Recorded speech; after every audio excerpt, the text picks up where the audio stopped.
Okay. Okay.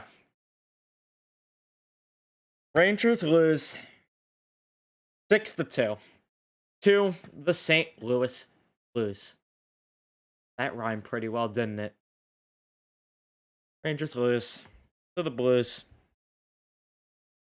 Rangers lose to a team that has not won in the past 4 games. Rangers lose after a terrible, and I mean terrible, effort last time out against the Wild. Rangers lose after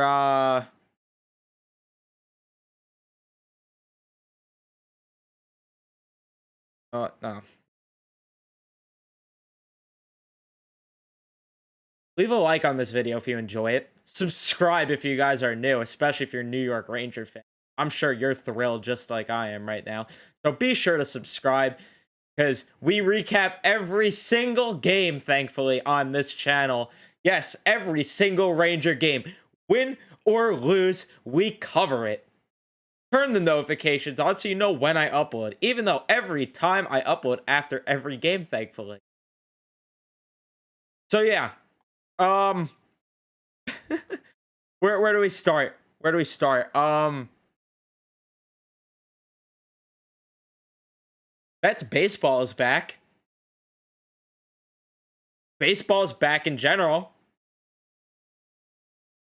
How about we talk about that? I think we should talk about that instead. Well, too bad. Too bad I can't. Because there's not much I can say other than it's a good thing. Uh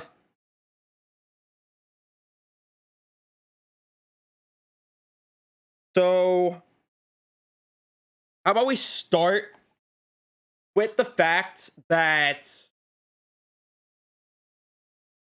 the first period, for whatever reason, has been the Rangers' Achilles heel all season, right? We know this. We know that all season long. But how about trying starting 9 minutes in a row on the penalty kill? Basically, 9 minutes on the penalty kill. Or my bad. 9? Why am I saying 9? 6 minutes. 6 minutes on the penalty kill. How does that sound? You get Ryan Lindgren, dumb penalty. Johnny Brzezinski, extra dumb penalty. And then Ryan Lindgren, extra dumb penalty. Forgot what the first one was. You got Johnny Brzezinski, all the time in the world. Nope, I'm Mitch Marner. Out to Africa. You go, says that with the puck. And then Ryan Lindgren trips. Who was it? Kyrou into his own goalie? Whoever it was, trips him into his own goalie. K'Andre Miller got tripped. Nothing called there, though. Before the Brzezinski penalty. We were lucky because we were actually scoreless after all those penalty kills, and you thought maybe, just maybe, you'd have some fire under your ass to wake up after all these garbage penalties, and you're still at nothing in the game. Just maybe you'd think, maybe for a second, let's play with a fire under our asses. We didn't allow a goal after 6 straight minutes on the penalty kill, not getting any shots on goals, and we're playing a team that hasn't won in 4 straight games. You think maybe, but no. No. Why would they do that? Oh, wait a second. Pardon me. You get a golden opportunity. 2-on-1 the other way. Dryden Hunt, Ryan Stromer, beautiful pass to Dryden Hunt. Dryden Hunt doesn't even, just puts it right to the pad of Ville Husso. The Blues calling it the save of the year right there. Yeah, okay. Second line, Dryden Hunt, my favorite in the world. And then it wasn't too long after all this that Robert Thomas buries a puck on a wide open net. Igor Shesterkin skates a bit out of position, but K'Andre Miller, Filip Chytil, why back check? Why do that? That's not fun. Gets a wide open shot, backdoor, and the Blues go up 1-0. Kyrou and Parayko with the assist on that. Still not even going to fault Igor for that. He was a bit out of position, sure, but when you get your center and one of your defensemen back checking like that, yeah, not going to go too well.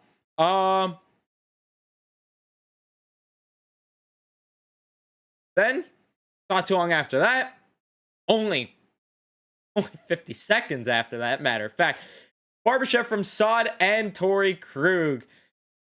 Adam Fox does a weird little, plays a little game of cat and mouse behind the net with Brandon Sod. Sod gets it in front. Ryan Lindgren doing a bit of this, facing his ass towards Ivan Barbashev, and Barbashev just buries that one. And then, not too long after that, Robert Thomas, have yourself a night, because you're getting on the score sheet again with another Gino. Kyrou, oh, one assist is not enough for you. We'll give you another. Vlad Tarasenko, guy that we could have gotten the offseason. Nope. Yep, you get an apple too there. And what happened there? Oh, that's right. Puck watching. Woo! My favorite. Lindgren, Fox, terrible there. And then I talk about how Fox, it's clear as day that he's hurt, which it still is, but then he makes a great move. Igor Shesterkin gets an apple on this one, and the Rangers fighting out a power play. Ryan Strawberry's one. Woohoo! 3-1 game. All right, maybe we could come back. All right, let's believe. So we're going to the intermission. Getting hydrated like that. And shots were 16-11 in the first period. You're thinking, all right, 3-1 game. It's not out of reach. 3 goal leads are the worst in hockey after all, right? They could come back. Nope. 15 seconds in, Ryan O'Reilly says, nope, you're not getting your hopes up, Ranger fans. Don't you do that. That's cute of you, though, that you thought for a second.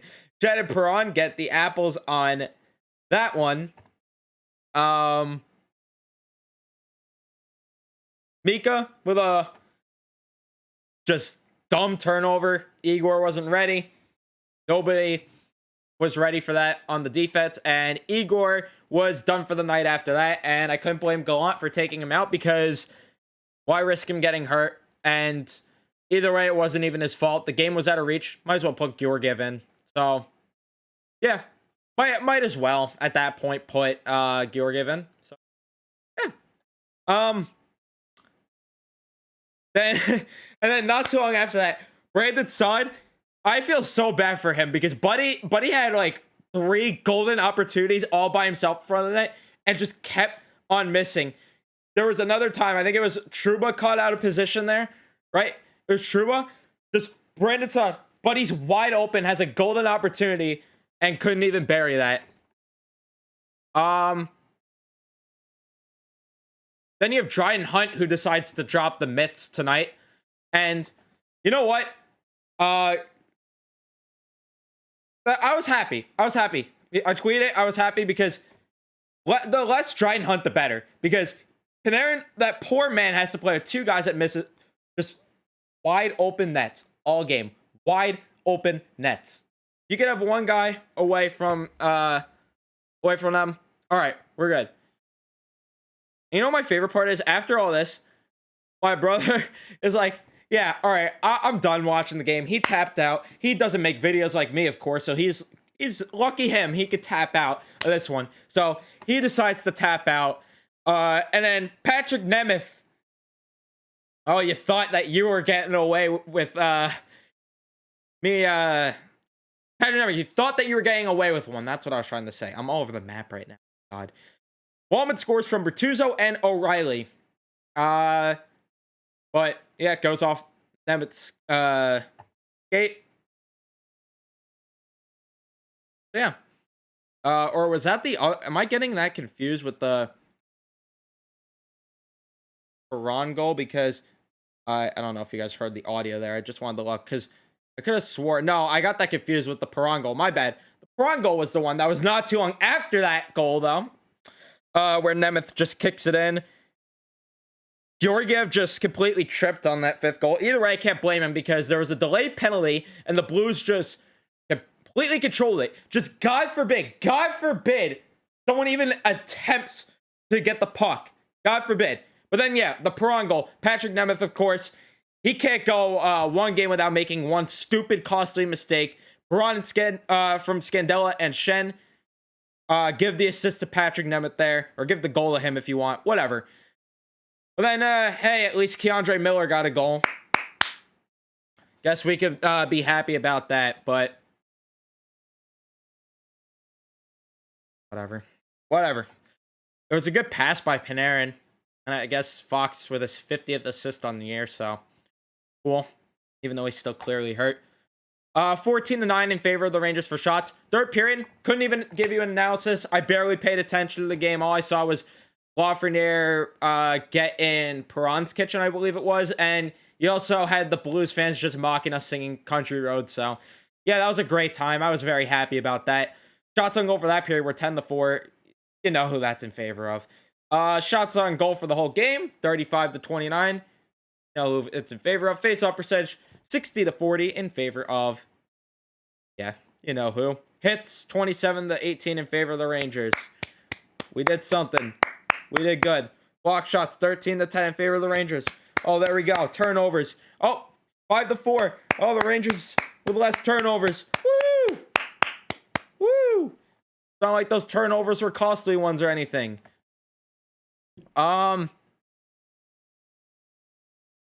So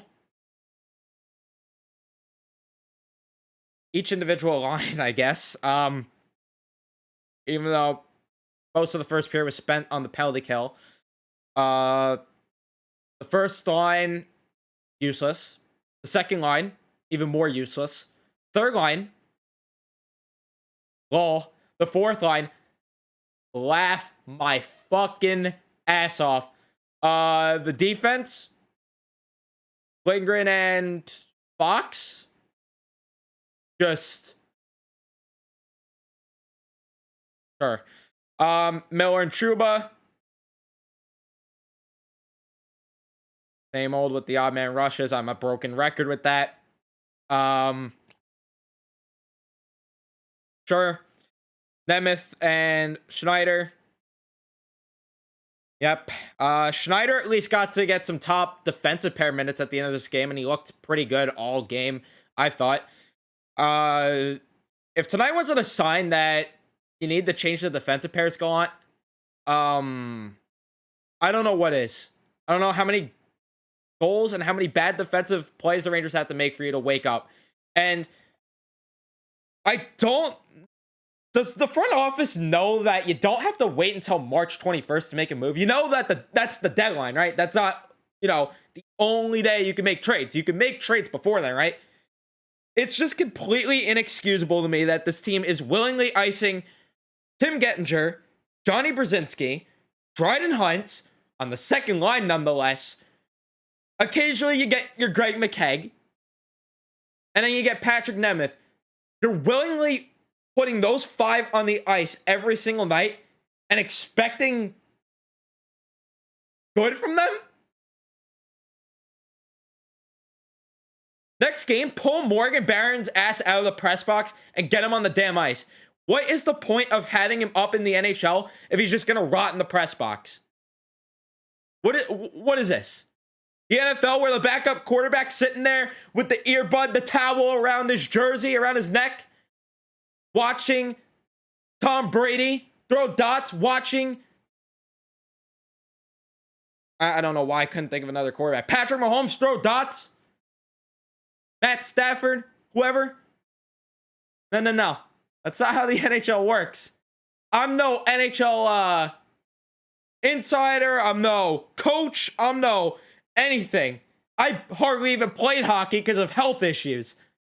But I know one thing. You're not going to learn and get better at the game sitting in the fucking press box. And I think you know that just as much as I know that.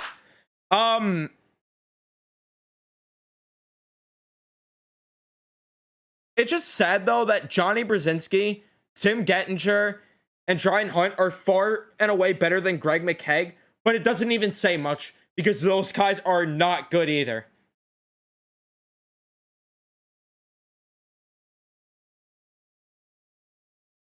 Like, when do they just accept? When do When does Jory accept that a move needs to be made, especially on defense? Especially on defense. If anyone was hoping for a 5-on-5 goal, I mean, you were shit out of luck before the game even started. Because there was just no way you were getting a 5-on-5 goal.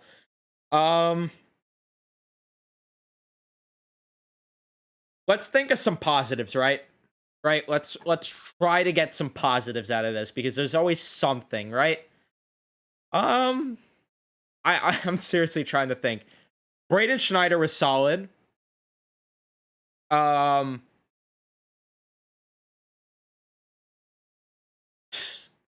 Hedl had some good chances, I guess. I guess that's a positive. Two very disgusting moves in this one.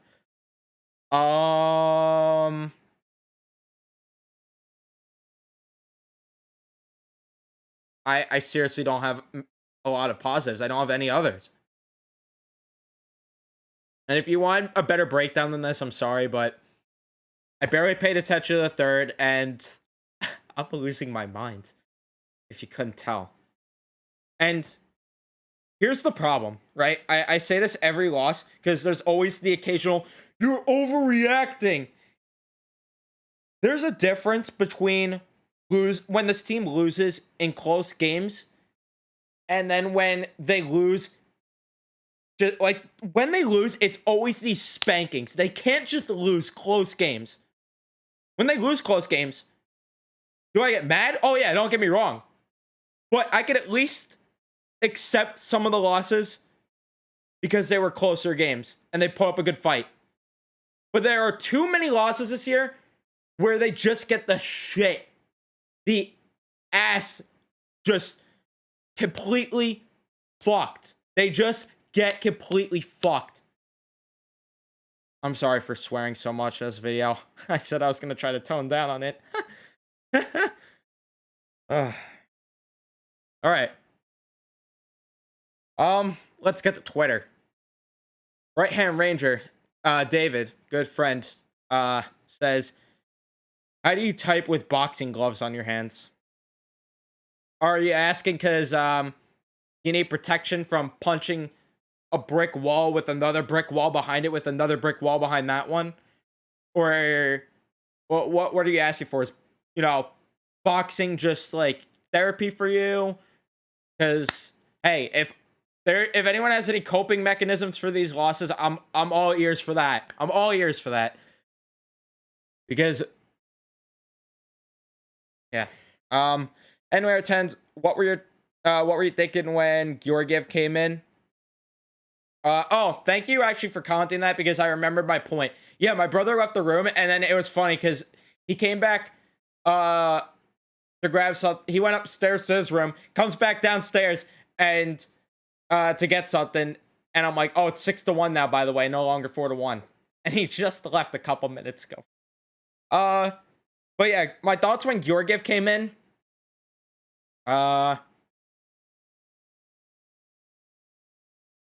White towel, baby. White towel. That's what my thoughts were.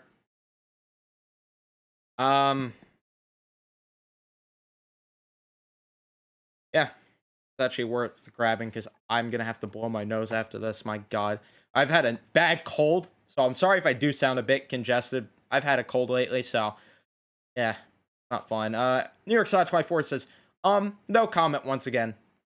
Yeah, appropriate. Nisa says, thank you for replying because more people the better with these. Says, who do you think the Rangers can go for at the deadline who could really help our 5-on-5 situation? I mean, it's hard to find guys that are going to make the situation worse because we're willingly putting just complete garbage out there.